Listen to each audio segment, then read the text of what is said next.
Hey everybody, welcome to Money's No Object. I'm your host, Dylan Howell. This is episode number 204 of our YouTube channel and podcast, and I cannot be more excited to continue sharing with you guys personal finance topics that I think can be useful for you in your long-term financial journey. Today, we are going to be talking about retirement and the fact that retirement is not an age. You hear about retirement age all the time and the age at which people are going to retire, but we're going to talk today about why retirement is not an age. It is a number. It is an amount of money that you can sustain yourself on over the long term, okay? So we really need to change our thinking, and hopefully I can help you to do that throughout the course of today's episode. Before we get started, though, if you could go down below, hit the big red subscribe button, like this video, leave me any feedback in the comments down below, and I'll be sure to respond to anything you leave down there. If you're listening on Apple or Spotify podcasts, be sure to subscribe and leave me a review on either one of those platforms. Follow me on social media at MNO with Dylan, and that's really good supplemental materials to all the things I'm putting out in these long-form episodes on YouTube and the podcast every single day. And then if you need somebody to help you to create a financial plan that is specific to you and your family's needs and keep you accountable to that plan over the long term, then I can help you do that. Just go to my website, www.mnowithdylan.com. Click on the Work with Dylan tab, and you can choose the financial coaching session type that would work best for you, and we can begin pushing towards your long-term financial goals together. So yesterday we talked about Social Security, and Social Security, yes, has some full retirement age. And they have age restrictions as to when you can actually take your Social Security, and you can get that benefit from the federal government. But the issue with this benefit and the issue with this idea of Social Security is it's giving people the idea that retirement is an age, and retirement is absolutely not an age. Even though Social Security says there is a full retirement age that you can receive your full insurance benefit from Social Security, that does not mean that there is a specific age at which you should retire. Now, the reason that people have historically said that there's an age to retire is because people weren't going to retire until they could receive their Social Security benefit, or people were not going to retire until they could receive their pension from whatever job that they were working. Well, the world has changed quite a bit, especially in the last 30 or 40 years. Now we are seeing, and we've talked about this throughout the course of this week, far less in the way of pensions, and we're seeing far less in the way of Social Security being able to sustain you throughout your retirement. So now we have to take retirement into our own hands. And when you have to take retirement into your own hands, you're in a place where you do not have to rely on somebody else's determination of some age at which you should retire. Now, retirement can truly be some number. Retirement can be a number that you can get to, a retirement number, some amount of money that you can attain at which you can decide, hey, I'm going to retire. And there are plenty of things that go into making this decision, and we'll talk about these as we go throughout today's episode. But you need to understand, you need to tweak your thinking from thinking, retirement age is 59 and a half. That's based on IRA withdrawals. Well, not necessarily. Or retirement age is 55 based on withdrawals from 401ks or 403bs. Well, not necessarily. Or retirement age is 62, the first age that you can take Social Security. Or retirement age is 67, which is when a lot of people now can get full Social Security. Those are not necessarily the case. And we have to keep this in mind. We have to understand that our retirement is in our hands. Our retirement is left up to our willingness to live on the nest egg that we have created for ourselves. Okay, so retirement is going to look different for everyone, and it is not some arbitrary age. It is not some year in life where it's like, I'm retiring at 65. 65 is when people retire. That is just not the case, and we're going to talk about why that is in today's episode. But let's start first with what the average age at which people retire actually is. So when it comes to investing for retirement, people ask all sorts of things, such as how much money do they need, which investments should they pick, how advisors get paid if they use an advisor, whether or not to buy real estate, when they should start investing for retirement, especially if they are younger individuals. Those are all popular questions, but one question goes beyond them all, and that is, at what age can you retire? Right? At what age do most people retire? Right? And this question comes from a place of being, one, just curious as to what other people have done, and two, you want to know what age you can get to and retire. But first, obviously, we have to change our mindset. We have to change our mindset from retirement being an age to retirement actually being a number. Okay, so if you know when the majority of people retire, you can subtract your age from that larger number and count down how many more years you have to work. And you can do some calculations as to how much you have to save on a monthly basis, on an annual basis, or whatever, in order to get to the point in your investments where you can live off of those investments comfortably in retirement.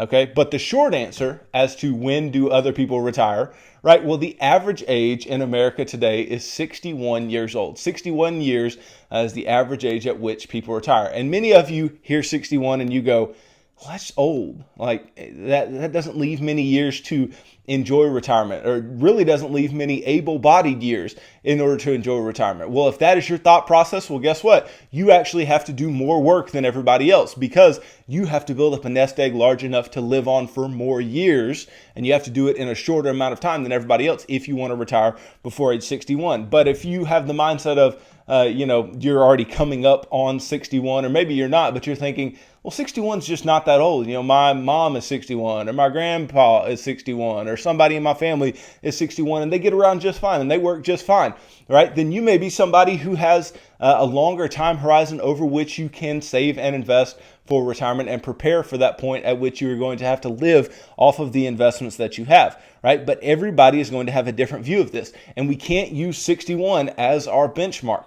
Right? Our benchmark should not be some age. Yes, you can determine as you move along in your investing life and in your financial plan what age you want to retire at, right? And because time is a very important factor. Time is a very important factor in our financial determinations. But apart from just determining what age, right, we need to determine what number, right? How much money are we going to need to put away in order to get to a point where we can actually retire in a comfortable way? Now, the average retirement age is age 61, but more than half of workers, 54%, plan to keep working past age 65. Also, many retirees go back to work. Many people retire and realize like they have a whole lot more time on their hands than they thought they would, and they either go back to work and do something that they really, really enjoy and are really passionate about, or they just go back to the job that they were doing and that they enjoyed doing and make some extra money there. Some even return to full-time work, so determining retirement age could be tricky.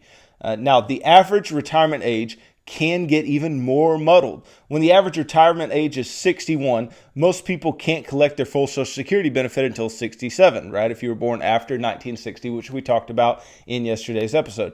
Plus, you're not eligible for Medicare until age 65. And this is a big determining factor for a lot of people, because people want to retire, right? They want to be financially free, financially independent, and be able to live on the money that they have saved in retirement. But they vastly underestimate the cost of healthcare in retirement, right? Because many people, they've lived on, their own work providing them some type of health insurance for a long period of time, or their spouse's job providing healthcare for some period of time, right? And they get into retirement, right? They retire before age 65 and have to come up with some coverage between the private insurance that your job was providing you and Medicare, because Medicare is such a big thing for retirees. And so a lot of retirees look at age 65 as a retirement age because that is the Medicare age, right? So retirement age can have lots of different definitions for a lot of people, but it really should have no definition at all, especially since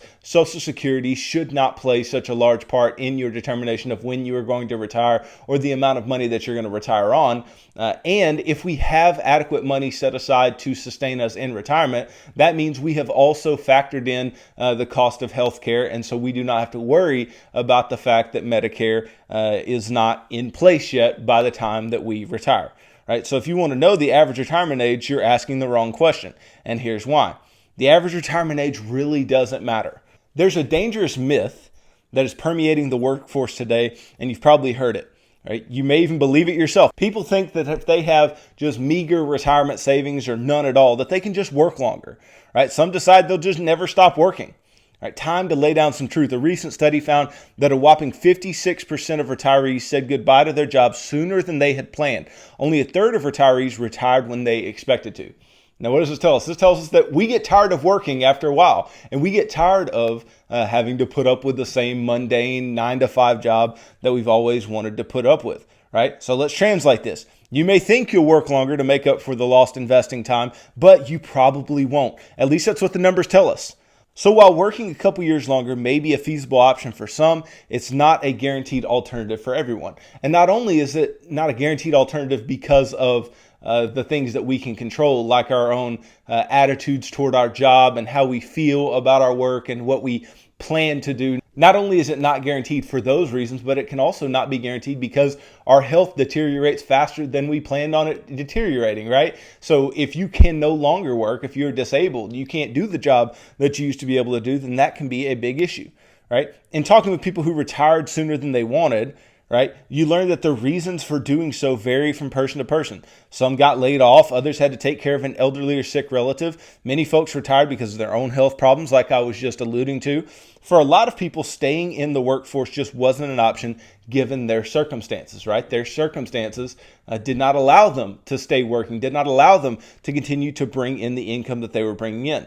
So now you're probably starting to get it. It's tough to know exactly when you'll retire, and that probably just adds to your confusion surrounding retirement. So the big truth bomb that'll clear everything up is that retirement is not an age. It is a financial number, and it's up to you to figure out what that number is. And if you know and understand that these types of things happen to workers and that pushing off retirement further and further because you can just work a few years doesn't tend to be what happens in reality, even among those who say that they are going to, you understand that you have to get to work. You have to start early and you have to start saving and investing for your own retirement in a very, very real way, right? That leads you to the $1 million question, which is how much money do you need in retirement? And we've talked about this before, but you need to determine this for yourself. Everybody is going to be a little different in the amount of money that they need for retirement because people are going to have different income streams that come in at different periods. They're going to have different size nest eggs. Some are going to have pensions. Some are going to have Social Security coming in early in retirement, right? So if you can retire when you reach a certain amount of money, then how much will you need? Now, it depends. We can't give a specific answer because we don't know what your dreams are for your retirement years. If you're just going to live the same life that you've always lived and you're going to live a very meager life, just doing the exact same things that you have been doing, then you need the exact same amount of money that you've been needing. And maybe that amount of money isn't that much, right? Where do you plan to live? Do you want to travel? Do you want to start a business?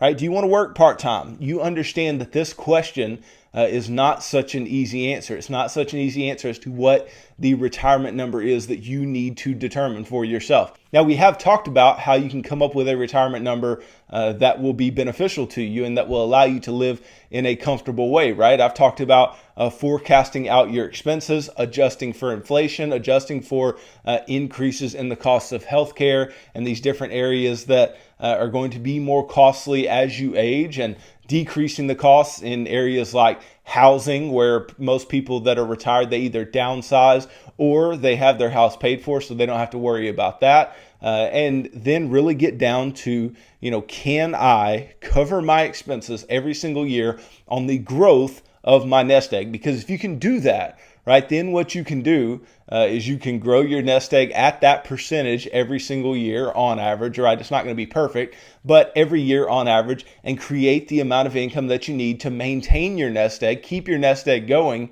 and still have the amount of income that you need over time. And like I've said before, this is a dynamic calculation. This is not something that is fixed because the cost of living is going to go up over time. Your nest egg is likely to grow over time if you, like you should, invest it at some rate of return, at some expected rate of return that is going to be greater than whatever amount that you're going to need to take off every single year. A lot of people talk about the 4% rule, taking 4% off of your retirement accounts every single year because that is a safe amount that you can pretty much guarantee that you can make more than 4%. I would say that you can go higher than 4%, and many people do, right? But even to deal in the 4% rule, right? Or let's just say 5%. 5% is a pretty safe amount as well, right? But if you just took 5% of $1 million nest egg, right? A 5% amount of $1 million nest egg is going to only be $50,000 a year, right? That's not a ton of money, right? Especially for those who are used to maybe 6-digit salaries, right? And so if you want the amount of money that you live on now, right? You really have to work to get there. So if you want $100,000 a year salary on a 5%, right, on a 5% withdrawal rate, then you would need at least $2 million. And so for 5%, every million is going to get you an extra $50,000 in income every single year. Okay, so you can see how this can be difficult. It can be difficult to get the amount of money that you want. That's why it's important to start early and start planning for what your income is going to look like in retirement and the amount of income that you can pretty easily attain, right? I think it's pretty easy to attain a 5% income. I think it's pretty easy to attain a 4%, right? But as you push higher and higher, you're going to have to take more risk, maybe unnecessary risk, and you're going to have to push yourself into a place where it may not be feasible to keep up with that rate of return over the long term. Okay, so retirement is a number. It is not an age, right? So you have to ask yourself if you're on track to do this. Are you on track financially to get to where you need to get and get to where you can actually retire and do so in a comfortable way? Okay, so I want to go through a list of several signs that you are not financially okay to retire. And this will allow you, if you're not close to retirement, it'll allow you as you go towards it to be able to recognize these signs, or maybe recognize that you're actually on your way towards retiring and retiring comfortably. But for many of you who are getting closer to retirement, maybe you will see some of these signs and you can adjust them and get to where you can actually retire in a pretty comfortable way for you and your family, okay? So number one, a sign that I think is pretty clear that you're not ready to retire is that you are struggling to pay your current bills. Right? If you are struggling to pay your current bills, then that means that you have bigger issues than just getting ready to retire. Right? That means your current income is not enough to cover the bills that you pay. Right? And it probably also means that you are heavily in debt, but we'll talk about that here in a moment, right? But if you're struggling to pay your current bills, what makes you think that the nest egg that you have can come in and create income enough to pay those current bills as well, right? We need margin in our budget. And I talked about this earlier this week. In retirement, you need margin in your budget. You need enough space between your income and your expenses, right? That as your income may stay the same and your expenses increase, you can continue to maintain the standard of living in retirement that you want to live, right? But if you allow your expenses to creep up or your expenses start too close to your income, then you can be running at a deficit in retirement, and that can push you towards higher debt levels, and it can push you towards not being comfortable in retirement. So keep that in mind. And if you're struggling to pay your bills before retirement, get those under control before you ever touch any type of retirement income or ever quit the job that you are currently working. Okay. Then the second sign that you are not prepared financially to retire is that you have a high level of debt. What do I say all the time? I say all the time that debt is a strain on your cash flow, right? And if something is a strain on your cash flow, meaning it's eating away at your cash flow, right? Then you don't want to go into retirement and just have this strain on your cash flow eat away at the cash flow from your nest egg. Right? You want that cash flow from your nest egg to go towards your needs and then go towards your wants, right? You don't need it to go towards debt payments, basically being thrown in the trash and of no utility to you, right? You want the money that you pull off your nest egg to be useful and not just go towards interest and not just go towards some nice car that you absolutely don't need or paying on credit cards at 20% or whatever it may be, right? So if you can keep your debt levels low and eventually get rid of them, and especially if you can get rid of your mortgage, right? If you can get rid of your mortgage, that's a really, really good sign that you are on the right track towards retirement, right? But if you're sitting around with credit card bills and car notes and student loans still, and you think that you're getting ready to retire, that should not be the case. You need to clean up your debts before you ever think about retiring, right? If you haven't worked the financial action plan, you know that I tell you to get out of debt before you ever start investing in a meaningful way, right? But a lot of people don't do that, and they may have a good nest egg, but that nest egg doesn't need to get eaten away at by the fact that you have high debt levels. So avoid that by getting out of debt before you jump into retirement. Okay. Now, the third sign that you are not financially prepared to retire is that you have no plan for future major expenses.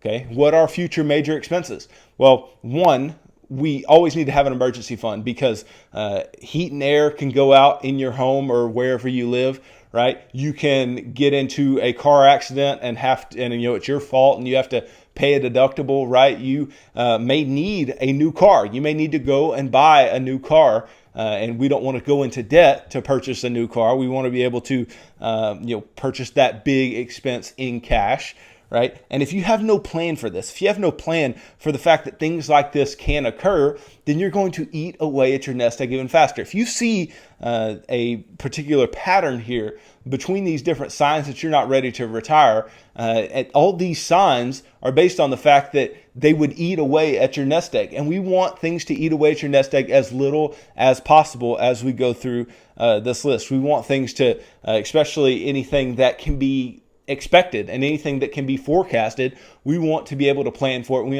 want to be able to know that if something bad were to happen, especially in a reasonable amount, we could take care of it without having to eat away at our nest egg in any type of meaningful way. So have a plan. Have a plan for if major things occur, what you were going to do about it. And if you go into retirement and you need to buff up your emergency fund a little bit, absolutely do so. That is fine, right? But if you don't have a plan for other things like, a car or, if you're going to move or, moving expenses, these different types of things, then you could be left in financial trouble while you are in retirement, which is not a good place to be. A fourth sign that you are not prepared to retire financially is that you don't know what your Social Security benefit is going to be. You don't know when you're going to take it. You don't know what you're going to do with this. Now, this kind of works two ways, okay? Because if you have plenty of nest egg and you're living with plenty of margin in your budget, then knowing about your Social Security benefit is not a huge deal, right? Because that's just going to be icing on the cake for you. But if your retirement depends on the fact that you are also going to receive the Social Security benefit on top of whatever other income you're creating from the nest egg that you have, right? Then you need to know what that benefit is going to be, and you need to know when you are going to take it. That way you can plan properly for retirement, because if you retire before you can take it, then you're going to be running at a deficit. Or if you retire and it's not as much as you thought it was going to be, then you're going to be running at a deficit, right? So we need to be understanding of what our Social Security benefit is going to be and when we plan on taking it. But again, if you have a huge nest egg and you're just living off of that, that is not a huge deal, okay? Then number 5 sign that you are not financially prepared to retire is that you have no monthly financial plan, right? Or no budget, right? We need a unique monthly budget even in retirement. I don't care how long you've been dealing with your own personal finances. You have to create a unique monthly budget every single month so you can do two things, right? So you can track your expenses and understand where your money is going, right? And then to know how much income is coming in, where that income is coming from, and if that income is fixed or increasing or whatever it may be. Right? We need to know where our income and expenses are. That way we can know the amount of margin that we have between the two. And like I've said before, in retirement, you need to create as much margin as possible. That way, as your relatively fixed income stays the same and expenses continue to rise, you can have enough room to continue living the financial life that you want to live in retirement. Then a sixth sign that you are not prepared to retire financially is that you don't have a long-term plan. Now, what's a long-term plan look like? Well, a long-term plan can look like any number of things, but specifically a plan for yourself as you age and a plan for what happens when you pass away, right? If you don't have wills, power of attorney documents, maybe even trusts, if you don't have some type of plan for your long-term care, whether it be just cash flowing it with the nice nest egg you have or buying long-term care insurance, whatever that is going to look like for you. If you don't have a plan for those things, then you are ill prepared for retirement because death can creep up very fast. And then what happens to the money that you've saved? What happens to the money that you've put away? Do you even have that in writing somewhere? Do people know where those documents are? Do people understand what's going to happen? That needs to happen before you ever move forward. And then what happens if, you're in a place where you're incapacitated, right? You've got dementia, or you've got Alzheimer's, or how are you going to be taken care of?